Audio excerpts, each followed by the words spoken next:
High court का बड़ा फैसला, बीजेपी के 20 पार्षदों को क्यों लेनी पड़ेगी दोबारा शपथ, संविधान बनाम आस्था की नई बहस। आज की इस वीडियो में दोस्तों हम बात करेंगे एक ऐसे बड़े फैसले की जिसने पूरे देश में संविधान, लोकतंत्र और धार्मिक आस्था को लेकर एक नई बहस को लाकर खड़ा कर दिया है। केरल हाईकोर्ट ने भारतीय जनता पार्टी के 20 पार्षदों द्वारा ली गई शपथ को कानून के अनुरूप नहीं माना और उन्हें दोबारा शपथ लेने का सीधा बड़ा आदेश दे दिया। लेकिन सवाल दोस्तों ये है कि क्या भगवान का नाम लेना गलत है? क्या देवी देवताओं का नाम लेकर शपथ लेना संविधान के खिलाफ है? और तो और सवाल ये है कि क्या अदालत ने धर्म का विरोध किया या फिर अदालत केवल और केवल कानून का पालन करवाना चाहती थी? इन सभी सवालों के जवाब आज इस वीडियो में आपको विस्तार से दूंगी। आज इस वीडियो में हम पूरे मामले को शुरुआत से अंत तक समझेंगे। वीडियो को अंत तक जरूर देखिएगा क्योंकि आखिर में हम आपको बताएंगे कि यह फैसला सिर्फ भारतीय जनता पार्टी के लिए नहीं बल्कि देश के हर निर्वाचित प्रतिनिधि के लिए क्यों महत्वपूर्ण और बड़ा माना जा रहा है। सबसे पहले समझते हैं कि आखिर हुआ क्या था।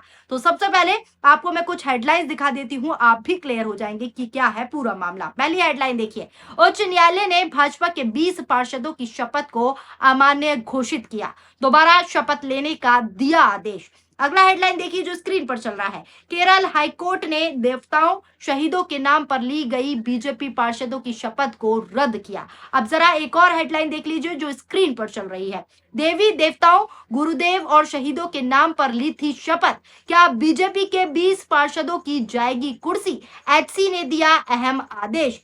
अब आपको पूरे विस्तार से क्या कुछ हुआ है पूरा मामला समझा देती हूँ। दरअसल दोस्तों रिपोर्ट देखिए, केरल हाईकोर्ट ने भारतीय जनता पार्टी बीजेपी के कई पार्षदों की शपथ को इसलिए अमान्य करार दिया क्योंकि उनमें ईश्वर या सत्यनिष्ठा से प्रतिज्ञान के बजाय दूसरे नामों का उल्लेख किया गया था। कोर्ट ने साफ तौर पर कहा कि निर्वाचित स्थानीय निकाय प्रतिनिधियों को कानून में निर्धारित तरीके से शपथ लेनी होगी, यानी कानूनी तौर पर ही शपथ लेनी होगी जो लॉ है। जस्टिस ने अपने फैसले में कहा कि केरल नगर पालिका अधिनियम और केरल पंचायत राज अधिनियम के तहत निर्वाचित सदस्यों को शपथ या तो ईश्वर के नाम पर लेनी होगी या फिर सत्यनिष्ठा से प्रतिज्ञान के साथ लेनी होगी, तभी वो मान्य मानी जाएगी। कोर्ट ने साफ तौर पर यह भी स्पष्ट किया कि शपथ लेते समय किसी विशेष देवी देवता, भारत माता, किसी राजनीतिक आंदोलन के शहीदों, संगठनों या व्यक्ति का नाम शामिल करने से अनुमति इन कानूनों में नहीं है, इसलिए इनके नाम नहीं लिए जा सकते। यह मामला दोस्तों तब सामने आया जब त्रिवंतपुरम नगर निगम के 20 पार्षदों ने विभिन्न हिंदू देवी देवताओं, भारत अम्बा, भारत माता, गुरुदेव और राजनीतिक आंदोलन के शहीदों के नाम अपनी शपथ में जो है शामिल कर लिए, यानी इन नामों को शामिल कर शपथ ली थी। एक अलग याचिका में पल्लक्कड़ जिले की एक ग्राम पंचायत के एक सदस्य ने ईश्वर की कृपा से ओमान चंडी के नाम पर शपथ ली थी। कोर्ट ने साफ तौर पर कहा कि शपथ लेने मतदाताओं के प्रति एक गंभीर वचन है कि निर्वाचित प्रतिनिधि संविधान का सम्मान करेंगे। साफ तौर पर कोर्ट में यह कहा गया, कानून का शासन का पालन करना और ईमानदारी से जनता की सेवा करना, ये सभी बातें शपथ में होती हैं, इसलिए शपथ ठीक उसी रूप में दिलाई जानी चाहिए जैसे कानून में निर्धारित है, जैसे शपथ लॉ हुआ है, यानी जो भी कानून में लिखा हुआ है उसी तरीके से शपथ लेनी चाहिए। जस्टिस ने स्पष्ट किया कि नागरिकों को किसी भी देवी देवता की पूजा करना या किसी भी धर्म का पालन करना पूरी स्वतंत्रता है, वो आपका धर्म है, लेकिन कानून में निर्धारित शपथ के प्रारूप में किसी प्रकार का जोड़ या बदलाव स्वीकार्य नहीं है, यानी कानून में हम किसी भी तरह का जोड़ या बदलाव शामिल नहीं करेंगे। फैसले में कहा गया कि जब किसी कानून में शपथ लेने का एक विशेष तरीका निर्धारित किया गया है, जब एक विशेष तरीका है, तब ईश्वर शब्द का विस्तार करना स्वीकार्य नहीं है। कोर्ट ने निर्वाचित प्रतिनिधियों के जनादेश को प्रभावित करने से इनकार कर दिया। अदालत ने साफ तौर पर कहा कि शपथ लेने की प्रक्रिया में त्रुटि होने के बावजूद उनका निर्वाचन वैध बना रहेगा। इसी संबंधित आपको बता दूं, हाईकोर्ट ने संबंधित अधिकारियों को निर्देश जारी किया और निर्देश दिया कि इन पार्षदों और ग्राम पंचायत सदस्यों के लिए 4 सप्ताह के भीतर कानून के अनुरूप दोबारा शपथ दिलाने की व्यवस्था की जाए, यानी 4 हफ्ते बाद दोबारा इन पार्षदों को शपथ दिलाई जाएगी। अभी इनकी जो शपथ है वो अवैध है और वो अमान्य है, वो नहीं मानी जाएगी। आपको बता दूं, हाईकोर्ट का फैसला आने के कुछ ही घंटों बाद तमाम तरह की सोशल मीडिया पर प्रतिक्रियाएं चलने लगी, तमाम तरह के सवाल उठने लगे। अब सवाल ये उठने लगे कि आखिर अदालत ने जो है ऐसा क्यों किया। अब सबसे बड़ा सवाल यही है कि आखिर अदालत ने ऐसा क्यों किया। तो आपको बता दूं, अदालत ने ऐसा इसलिए कहा कि जब कोई व्यक्ति सार्वजनिक पद की शपथ लेता है तो वो व्यक्तिगत नहीं बल्कि संवैधानिक प्रक्रिया का हिस्सा होता है। इसीलिए दोस्तों हाईकोर्ट ने ये फैसला दिया। इसीलिए व्यक्तिगत आस्था चाहे जो भी हो, शपथ वही होगी जो कानून में लिखी गई है, जो कानून में है। यही संवैधानिक व्यवस्था है। भारत का संविधान कानून के शासन यानी कि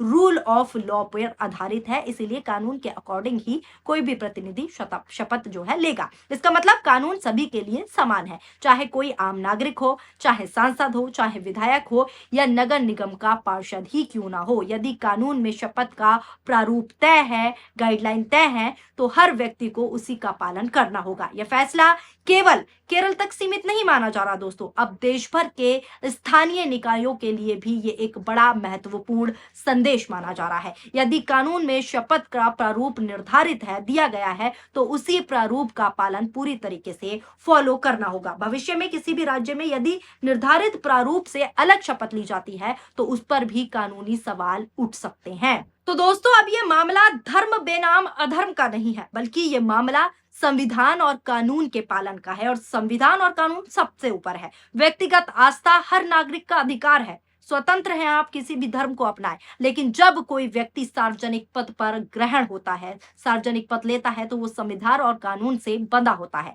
केरल हाईकोर्ट का ये फैसला इसी सिद्धांतों पर आधारित है कि लोकतंत्र में व्यक्ति से ऊपर कानून होता है और कानून का समान रूप से पालन पूरे तरीके से होना चाहिए। अब इस फैसले पर दोस्तों अलग अलग राजनीतिक दल अपनी अपनी राय रख रहे हैं, अपनी अपनी प्रतिक्रियाएं दे रहे हैं, लेकिन अंतिम निर्णय अदालत ने कानून की व्याख्या के आधार पर दिया है कि किस तरीके से लॉ मौजूद है, किस तरीके से शपथ लेनी है, उसी तरीके से कोई भी सांसद हो, कोई भी विधायक हो, कोई भी पार्षद हो, सबको शपथ लेनी होगी लॉ के अकॉर्डिंग। और इसी पर केरल हाईकोर्ट ने जो है बड़ा फैसला देते हुए ये तमाम आदेश दिए हैं कि जो 20 पार्षद हैं बीजेपी के, उन्होंने लॉ के अकॉर्डिंग शपथ नहीं ली, उनकी जो शपथ है उसको रद्द कर दिया गया और अब 4 हफ्ता के बाद दोबारा शपथ लेने के लिए उन बीजेपी के 20 पार्षदों को आग्रह किया गया है और साफ तौर पर आदेश दिए गए हैं कि कानून में जिस तरीके से शपथ ली जाएगी वैसे ही आप शपथ लेंगे। तो हाईकोर्ट ने यह साफ कर दिया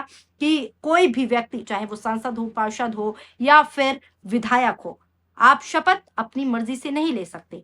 आप अपनी मर्जी से अपने धर्म को फॉलो कर सकते हैं। आप स्वतंत्र हैं कि कोई सा भी धर्म फॉलो करे, किसी भी देवी देवताओं को माने, किसी भी ईश्वर को माने, लेकिन कानून में जो प्रावधान है, कानून में की जो गाइडलाइन है, आप उसी के बल पर शपथ लेंगे, अन्यथा आपकी शपथ वैध नहीं मानी जाएगी। ये साफ तौर पर केरल हाईकोर्ट ने आदेश जारी कर दिया है। तो दोस्तों सभी को ये क्लियर हो गया है और हाईकोर्ट के इस फैसले की सराहना भी लोग कर रहे हैं कि कानून में शपथ का प्रारूप तय है तो हर व्यक्ति को उसी का पालन करना होगा। ये फैसला अब केरल तक सीमित नहीं माना जा रहा, बल्कि देश भर के स्थानीय निकायों के लिए भी ये फैसला एक बहुत बड़ा फैसला माना जा रहा है। फिलहाल दोस्तों हाईकोर्ट के इस फैसले के बाद, हाईकोर्ट के इस निर्देश के बाद, आदेश के बाद आप इस फैसले को कैसे देखते हैं, अपनी राय नीचे कमेंट बॉक्स के जरिए हमें जरूर बताइएगा।